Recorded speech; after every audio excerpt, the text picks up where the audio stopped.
Быйыл милли тапшырулар редакциясының иртәнге эфирында яңа сәхифәләр саны артты. Аларның күбесе телебезне үстерүгә, милли мәдәниятебезне байытуга, гаилә традицияларын саклауга багышлана. Бүген сезнең игътибарга тагын бер сәхифә тәкъдим итәбез.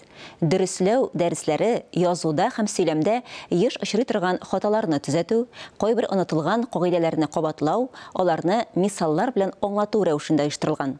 Сәхифәнең алып баручысы Ания Гыйбадуллина һәм чакырылган белгеч әзерләгән беренче көрәш дәрес белән таныштырабыз.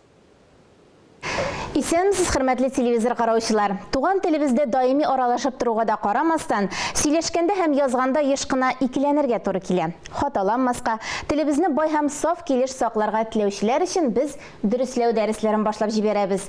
Студиядәге белгеч белән таныштырып китәм. Татарстан Республикасы Фәннәр академиясенең Тел, әдәбият һәм сәнгать институтының лексикография бүлеге мөдире Ринат Сәфәров. Исәнмесез? Хәерле көн, исәнмесез. Ринат әфәнде, беренче сорау. Дөресме, хаталымы икәнен каян белергә соң? Иң беренче чиратта шуны әйтеп китәргә кирәк, дөрестлек һәм хаталык ул иң беренче әдәби телгә бәйле. Әдәби тел ул безнең милли телебезнең аерылгысыз бер өлеше. Ягъни милли тел ул киңрәк төшенчә. Һәр милли телнең дә әдәби формасы булмаска да мөмкин. Шөкер, безнең татар телебезнең бик борынгыдан килгән әдәби формасы бар. Әдәби формага без капма-каршы куябыз диалектларны һәм сөйләм телен. Әдәби тел дигәндә ул берникадәр ясалма әйбер. Ясалма, ни өчен ясалма? Мәсәлән, әдәби телдә безнең сүгенү сүзләре юк. Яки диалектларда кулланылган формалар була алмый. Менә бу безнең берникадәр нормага китерә торган әйбер. Һәм монда норма булгач, нормага кергәннәре дөрес була, нормага кирмәгәннәре хата була дип санарлык нигезебез бар. Урамда үзара сөйләшкәндә без нинди телдә сөйләшәбез димәк? Гомумән без урамда үзара сөйләшкәндә ниндидер норма турында уйламыйбыз. Норма ул иң беренче чиратта фән теле, ул газета, телевидение теле, ул масса күләм мәгълүмат чараларында кулланыла торган, бөтен милләткә аңлаешлы булган тел. Димәк, без сезнең белән бүген әдәби телдә сөйләшәбез? Әлбәттә. Һәм ул ниндидер кануннарга буйсына? Әлбәттә. Үзен мәгърифәтле, укымышлы дип санаган кеше ул әдәби теленең тагын да камилрәк булуына ирешергә тырыша. Шуңа күрә монда төп чыганак ролен әйткәнемчә академик грамматикалар һәм сүзлекләр беренче чиратта үти, һәм андыйларны булдыру өчен әлбәттә фәнни оешма булырга тиеш. Менә сезнең каршыгызда китап бар. Әйе, менә мин бу татар теленең аңлатмалы сүзлеген алып килдем. Ул бөтен сүзлекләрнең дә атасы дип атарга да буланы. Ул һәрбер телдә дә, һәрбер халыкта да булмаска да мөмкин. Бездә ул бар.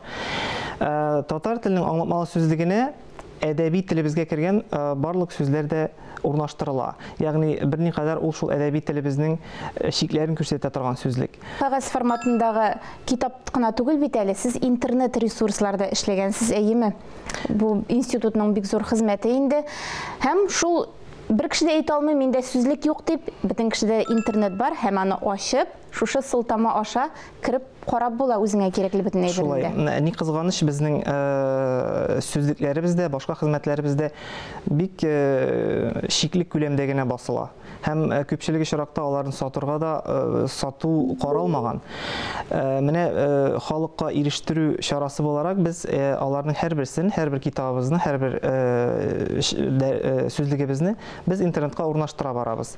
Ул беренчедән Тел, әдәбият һәм сәнгать институтының сайтында яки Фәннәр академиясының сайты аша кирип булганда, сүзлекләребез безнең махсус электрон сүзлекләр фондында урнаштырыла.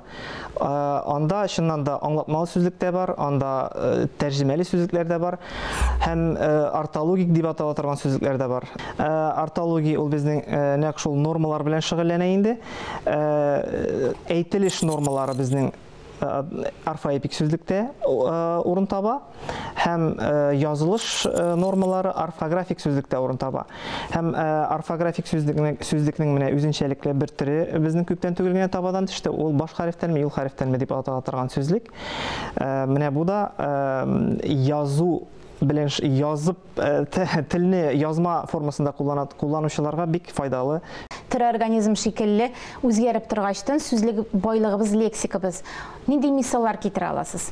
19-20 елларда безнең үз изоляция сүзе килеп керде.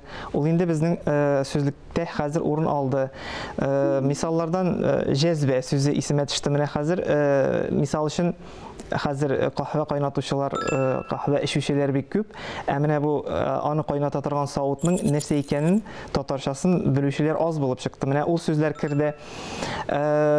Шулай ук мәгълүмат технологияләре белән бәйле яки информатика белән бәйле сүзләр, яки сүзнең мәгънәләре, алар сүзлеккә теркәлде.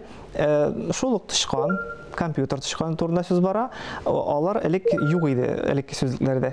Алар яңа басылып чыккан сүзлекләргә әлбәттә алар урын тапты. Ринат әфәнде, минем сезгә шундый тәкъдимем бар. Әйдәгез, менә бу сәхифәбезнең азагында без сездән берәр нинди матур гыйбарә, канатлы сүз көтеп калабыз. Кирәкле кишер яфрагы дигән фразеологизмга тукталыйк. Каян килеп чыктыккан соң ул шундый гыйбарә? Мәсәлән, яшелчәләрне пакетларга тутырып алабыз. Кайчандыр алай булмаган. Кайчандыр кишерне саткан вакытта аны әнә шул яфракларыннан бәйләп сатканнар. Берничә кишерне бәйләп. Менә аның яфрагы, дөресен әйткәндә, шүп инде ул. Ләкин шул сату вакытында гына 5-6 кишерне бәйләп торыр өчен булса да кирәк бер әйбер булганлыктан, аны ташламаганнар сатып җибәргәнче. Сатып алучы да инде аны күтәреп алып кайтырга тиеш булган. Без аны барыбыз да аңлыйбыз, кишернең яфрагы кирәк түгел, ләкин менә вакытлыча гына булса да аны түзәргә кирәк инде аның барлыгына. Бу безнең сәхифәбезгә кагылмый дип уйлыйбыз инде без. Кирәкле кишер яфрагы булмас, безнең сәхифә бик тә файдалы сәхифә булыр дип өметләнеп калабыз. Рәхмәт сезгә бик зур. Сезгә рәхмәт. Хөрмәтле телевизор караучылар, сәхифәбезнең беренче чыгарылышы шушының белән тәмам. Алда безне төрле темаларга кызыклы дәресләр көтә. Безнең максат сөйләшкәндә, язганда еш була торган хаталарны ачыклап, аңлатып, бергәләп дөресләү. Киләсе очрашуларга кадәр сау булыгыз.